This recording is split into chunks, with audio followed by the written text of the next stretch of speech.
that each is at right angles to the other two. Now I'm going to move in this direction.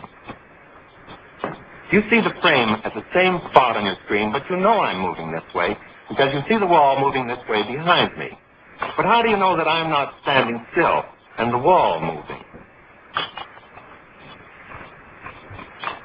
It was the wall that was moving.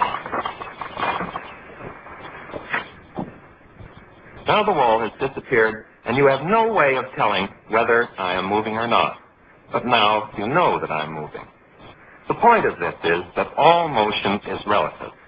In both cases, I was moving relative to the wall, and the wall was moving relative to me.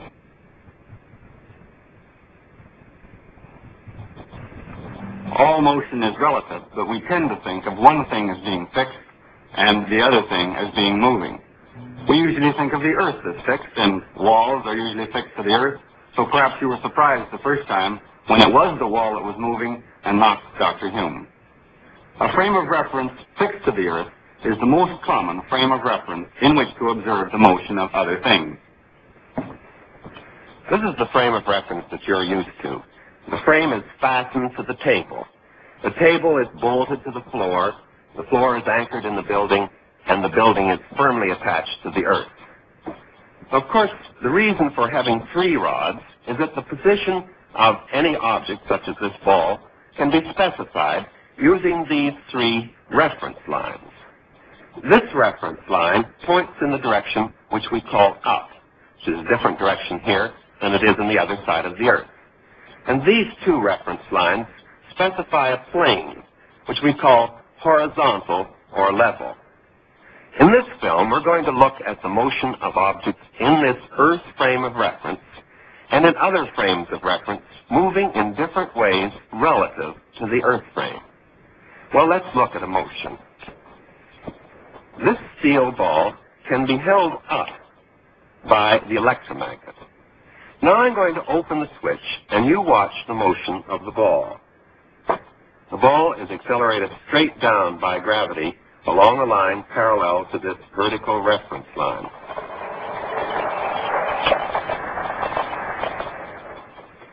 As you can see, the electromagnet is mounted on a cart that can move. And I'm going to do exactly the same experiment that Dr. Hume did, but this time, while the cart is moving at a constant velocity. The cart is pulled along by a string which is wound around this phonograph turntable, and that pulls it with a constant velocity.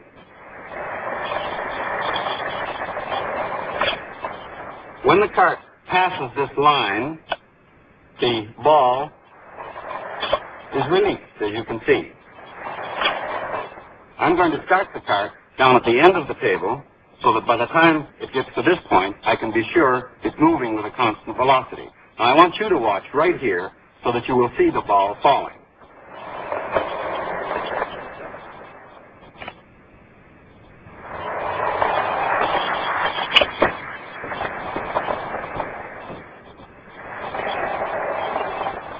I think you can see that the ball landed in exactly the same position that it did before when Dr. Hume did the experiment with the cart fixed. But this time, the ball could not have fallen straight down. Let me show you why. The ball was released at that point. If it had fallen straight down, because the cart moves on and the time it takes to fall, it would have landed back here somewhere. But it didn't. Now I'm going to do the experiment again. And this time, I'm going to let you watch the motion through a slow motion camera, which is fixed here. As the cart moves by, the ball will fall, and you can watch in the slow motion camera.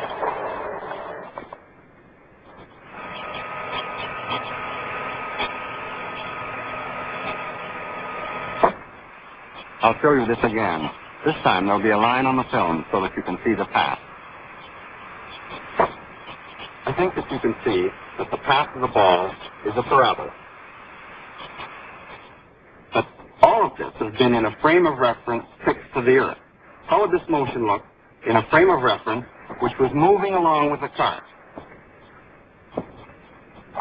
Frame of reference like that. Well, so that you can see what it looks like, I'm going to fix this slow motion camera so that it moves with the cart. Like this. I'm going to do the experiment again. And incidentally, I'll start it, and then I'm going to stand here so that when the ball falls, you will have something which is fixed as a reference point.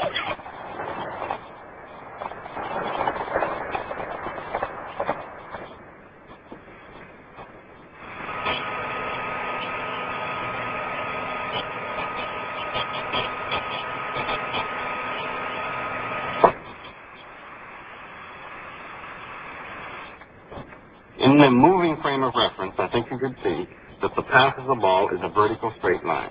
It looks exactly the same as it did before when Dr. Hume did the experiment with the cart fixed. If we were moving along in this frame of reference and we couldn't see the surroundings, then we wouldn't be able to tell by this experiment that we were moving at a constant velocity. As a matter of fact, we wouldn't be able to tell by any experiment that we were moving at a constant velocity. I'm going to do the experiment once more.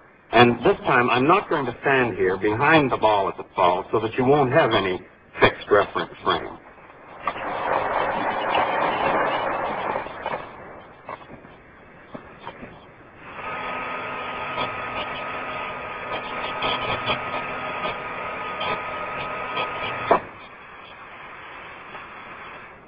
As far as you're concerned, that time, the cart wasn't necessarily moving at all. That time, when you couldn't see the background, then I think perhaps it was harder for you to realize that you were in a moving frame of reference. The important thing to realize here is that all frames of reference moving at constant velocity with respect to one another are equivalent.